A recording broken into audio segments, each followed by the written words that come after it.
ఇప్పుడు ఈ video full video విన్న తర్వాత ఎవరైనా సరే బ్యాంకులోనూ నేను బ్యాంక్ వాళ్ళు కూడా కొంచెం చెప్తున్నానండి. ఏ బ్యాంక్ అయినా సరే ఈ వీడియో కనుక ఎవ్వరికి షేర్ చేయండి. బ్యాంకులో లోన్లు అప్పులు ఇచ్చేటప్పుడు ఫస్ట్ వాళ్ళు ఒక నెంబర్ అనేది మెన్షన్ చేస్తూ ఉంటారు కదా, ఇంకో నెంబర్ ఇవ్వండి, షూరిటీ ఇవ్వండి అంటూ ఉంటారు కదా. మీరు ఆ షూరిటీ ఇచ్చేటప్పుడు షూరిటీ ఇచ్చిన వాళ్ళ నెంబర్ కూడా మీకు ఫోన్ చేసి మీ నెంబర్ ఇస్తున్నారండి వాళ్ళు, అప్పు ఇతను కట్టకపోతే మీదే బాధ్యత అని మాత్రం మీరు డెఫినెట్గా చెప్పి తీరాలండి. ఎందుకంటే ఇది మీరు ఏదో ఇచ్చేస్తున్నారు కదా, అప్పు ఇచ్చేస్తున్నారు కదా, మీరు లోన్ తీసేసుకుంటున్నారు కదా అని వీళ్ళు తీసుకున్న వాళ్ళు బాగానే ఉన్నారు, అవతల ఇచ్చే మధ్యవర్తులు అనమాట. పూర్తిగా బ్యాంకు మేనేజర్ కూడా ఇది సంబంధం ఉండదేమో అనుకుంటున్నాను, నాకు తెలుసండి. ఇలా మధ్యలో వాళ్ళు బుక్ అయిపోతున్నారండి. నేను ఆ విధంగా బుక్ అయిపోయి నేను అవతల వాళ్ళు తీసుకున్న అప్పుకి నేను సమస్య ఎందుకు చెప్పాలి? తెలియకుండా నా నెంబర్ ఇచ్చాడు కాబట్టి నాకు ఫోన్ చేసేసాడు. నాకు తెలియదు నిజంగాను. వాళ్ళ అమ్మగారు ఏదో ఫ్రెండ్ కాబట్టి వాళ్ళ అమ్మగారి దగ్గర ఫ్రెండ్ నా నెంబర్ ఉండేది. ఆ నెంబర్ ఇచ్చిన ప్రకారంగా నేను నా దాంట్లో నా నెంబర్ పెట్టేసి చేసేసాడు. ఆ అబ్బాయి చెప్పలేదు. ఇలాగే ఎంతోమంది బుక్ అయిపోతారండి. దయచేసి అప్పు ఇచ్చేటప్పుడు ఇంకోళ్ళు షూరిటీ ఇచ్చేటప్పుడు డెఫినెట్గా షూరిటీ వాడు కూడా కరెక్ట్ వాడా కాదా తెలుసుకుని మీరు అప్పు మాత్రం ఇవ్వండి. బ్యాంకు వాళ్ళకి మాత్రం నేను డెఫినెట్గా చెప్తున్నాను.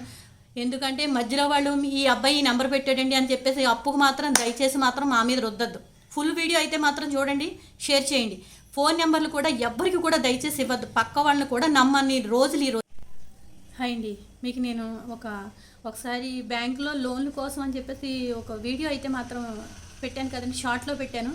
ఈవేళ నేను ఫుల్ వీడియో అయితే పెడుతున్నాను. నాకు జరిగిన అనుభవం ఏంటంటే, నాకు తెలియకుండా వచ్చిన ఫోన్ కూడా మనం బుక్ అవుతూ ఉంటాము. ఏ విధంగా అంటారా, ఇప్పుడు మీకు ఎలా జరిగింది అంటే, నాకైతే మాత్రం 3 నెంబర్ల నుంచి వన్ బై వన్ ఫోను 10 నిమిషాల తేడాలో అయితే మాత్రం నాకు 3 సార్లు అయితే ఫోన్ వచ్చిందండి. ఎవరు అంటే ఫలానా వాళ్ళు, అంటే ఇంట్లో మా పెద్దమ్మ గారు అనే ఒక ఆవిడ ఉండే, ఆవిడైతే పోయి 4 ఏళ్ళు అయింది. ఆవిడ పేరు అడిగాడండి. సరే ఆవిడ పేరంటే ఆవిడ లేరండి అని చెప్పాను. అయినా సరే మీ పేరు అని చెప్పాను, నా పేరు చెప్పానండి. అయితే కరెక్టే కదా ఎవరు అని చెప్పేసి నేను పూర్తి డీటెయిల్స్ అడిగితే, పలానా అబ్బాయి పలానా నెంబరు ఫోన్లో అప్పు తీసుకున్నాడండి, ఫోన్లో అప్పు తీసుకుని మీ నెంబరు మీ పేరు మీ పెట్టాడండి అని చెప్పేసి మీ ఫోన్ నెంబరు పెట్టాడు, మెన్షన్ చేశాడని చెప్పారు. ఇదేంటి నాకు తెలియకుండా ఎలా జరిగింది అని చెప్పేసి నేను అనుకున్నాను.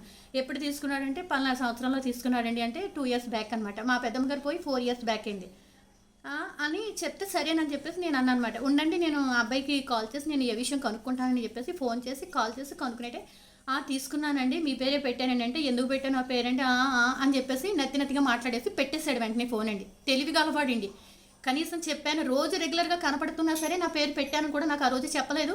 ఈరోజు కనీసం పెట్టానని చెప్పేసి వెంటనే సమాధానం సమస్య ఇంకేం చెప్పకుండా పెట్టేశాడు. అవతల వాళ్ళ నుంచి నెంబర్ వస్తే ఒక్కసారి ఎదటి వాళ్ళకి ఎంత టెన్షన్ ఉంటుందో ఒక్కసారి మీరు ఆలోచించండి. బయట వాళ్ళ నుంచి పలానా నెంబర్లో ఉన్నారా మీరు, డోర్ నెంబరు ఒకటే, పేర్లు చెప్పినాడు, మా నెంబరు చెప్పినాడు, మాకు ఫోన్ చేశాడు, మీరు అప్పున్నారు అంటే తెలియని దానికి నేను సంతకం కూడా పెట్టని దానికి ఎంత టెన్షన్ వస్తుందో ఒకసారి. తర్వాత మా పిల్లలు మా ఆయన గారు వచ్చి నీకు సంబంధం లేదు, నువ్వేమీ లేదు కదా అని చెప్పేసి వాళ్ళు చెప్పిన తర్వాత నేను కొంచెం పర్వాలేదని అనుకున్నాను. కానీ ఒక విధంగా ఎవరికైనా ఒంట్లో బాగాలేని వాళ్ళకి ఏదైనా సరే ఎంత టెన్షన్ వస్తుందండి. లో బీపీ అయితే మాత్రం నాకు ఒక్కసారిగా వచ్చేసిందండి. ఇలా చేశాడేంటి పిల్లాడి, రోజు మాట్లాడుతున్నా సరే చెప్పలేదు, కనీసం 2 సంవత్సరాల కింద తీసుకున్న అప్పు నాతో చెప్పలేదండి అబ్బాయి నా నెంబర్ పెట్టి. సరే అని అనుకున్నాను. సరే అయితేను వాళ్ళ బాబాయ్ గారికి ఫోన్ చేస్తేనేమో వాళ్ళ బాబాయ్ గారిని కనుక్కుంటానండి నేను చెప్తానని చెప్పి ఆయన సమాధానం బాగానే చెప్పారండి వాళ్ళ బాబాయ్ గారు. అయిపోయిన తర్వాత మొన్నటి పొద్దున్న వాళ్ళకి వెళ్ళి చెప్పాలి కదా, మరి సమస్య చెప్పాలి కదంటే అప్పుడు మా ఆయన గారు ఉన్నప్పుడు మా అబ్బాయి ఉన్నప్పుడు వచ్చి ఒక ఏమి ఇలాగా ఇన్ని కాగితాలు ఏవో తీసుకొచ్చేసి చూడండి నేను ఎన్ని కడుతున్నాను అప్పులు ఎన్ని చేస్తున్నాను అండి. మా అబ్బాయి పేరు చెప్పాడు, ఇంకోళ్ళు ఎవరి పేరు చెప్పారంటే ఇంకోళ్ళ నెంబర్ ఎందుకు చెప్తారు, నా నెంబర్కి ఇంకోళ్ళు ఎవరో ఫోన్ చెప్పరు కదా. అయితే నేను వాళ్ళు నోటంట కనీసం మా అబ్బాయి ద్వారా మీకు ఇలా వచ్చింది అని చెప్పేసి కనీసం అట్లీస్ట్ సారీ కూడా చెప్పకుండా వెళ్ళిపోయాడండి వాడు. నిజంగాను మనుషులు ఎలా ఉన్నారంటే అండి, ఎవ్వరికి ఏ సంబంధం లేదు, వాళ్ళకున్న ప్రాబ్లమ్సే అనుకుంటారు. చుట్టుపక్కల ఎదటి వాళ్ళని ఇరికించేసినా సరే వాళ్ళల్లో అసలు పశ్చాత్తాపం అనేది ఉండదు. అయితే ఈ విధంగా ఇలా ఇప్పటికీ జరిగి 10 రోజులు అయిపోయింది. ఇప్పటికీ కూడా మన నోటుంట ఏమీ వినలేదు.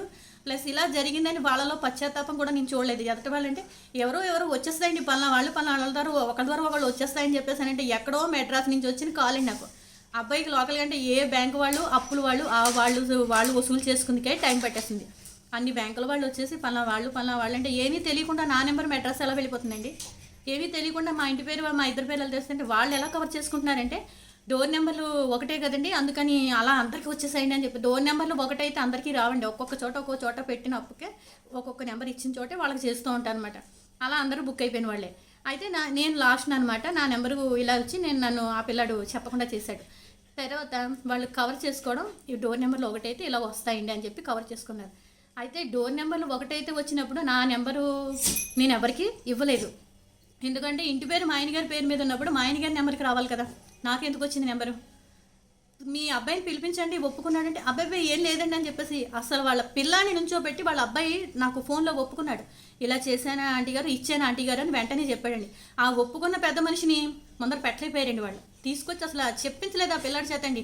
వాళ్ళది తప్పే కాదు, బ్యాంకు వాళ్ళు అలా వచ్చేస్తూ ఉంటారు, ఎవరెవరి నెంబర్లు ఉంటే వచ్చేస్తూ ఉంటారు. అందరికీ ఇలాగే జరుగుతుందండి. ఏ బ్యాంక్ వాళ్ళైనా సరే ఒక్కసారి అండి ఏదైనా సరే పర్సనల్ లోను ఇస్తున్నప్పుడు ఒక్కసారి ఫుల్ డీటెయిల్స్ ఏంటి, వాళ్ళకు సంబంధించిన వాళ్ళు ఎవరెవరో కూడా మీకు నెంబర్లు ఇస్తున్నారు కదా, ఆ నెంబర్లు ఎవరెవరో వాళ్ళు కరెక్ట్ పర్సన్సా కాదా అని మాత్రం మీరు బ్యాంకులో లోన్లు ఇవ్వండి. నేను అది కూడా నేను మెన్షన్ చేస్తున్నాను. ఎందుకంటే మిగతా వాళ్ళు సఫర్ అయ్యి మిగతా వాళ్ళని ఇబ్బంది పెట్టి వాళ్ళ నోటంటే నాకు వినలేదు సారీ అనే మాట కూడా నేను వినలేకపోయానండి. అది చాలా బాధేసింది. తప్పు వాళ్ళు కాదని మాట్లాడుతున్నారండి, బ్యాంకు వాళ్ళదే తప్పుట.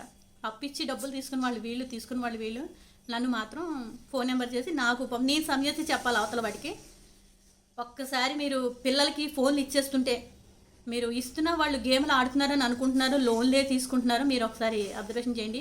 ఎవరెవరు ఇలా తెలియకుండా కూడా ఇలాగ వెళ్ళిపోతుంటే ఫోన్లో డబ్బులు కూడా ఓటీపీ చెప్తే కూడా డబ్బులు పోయే రకాలు కూడా ఈ విధంగానే ఉంటారేమో అని భయం వేస్తుంది నాకు.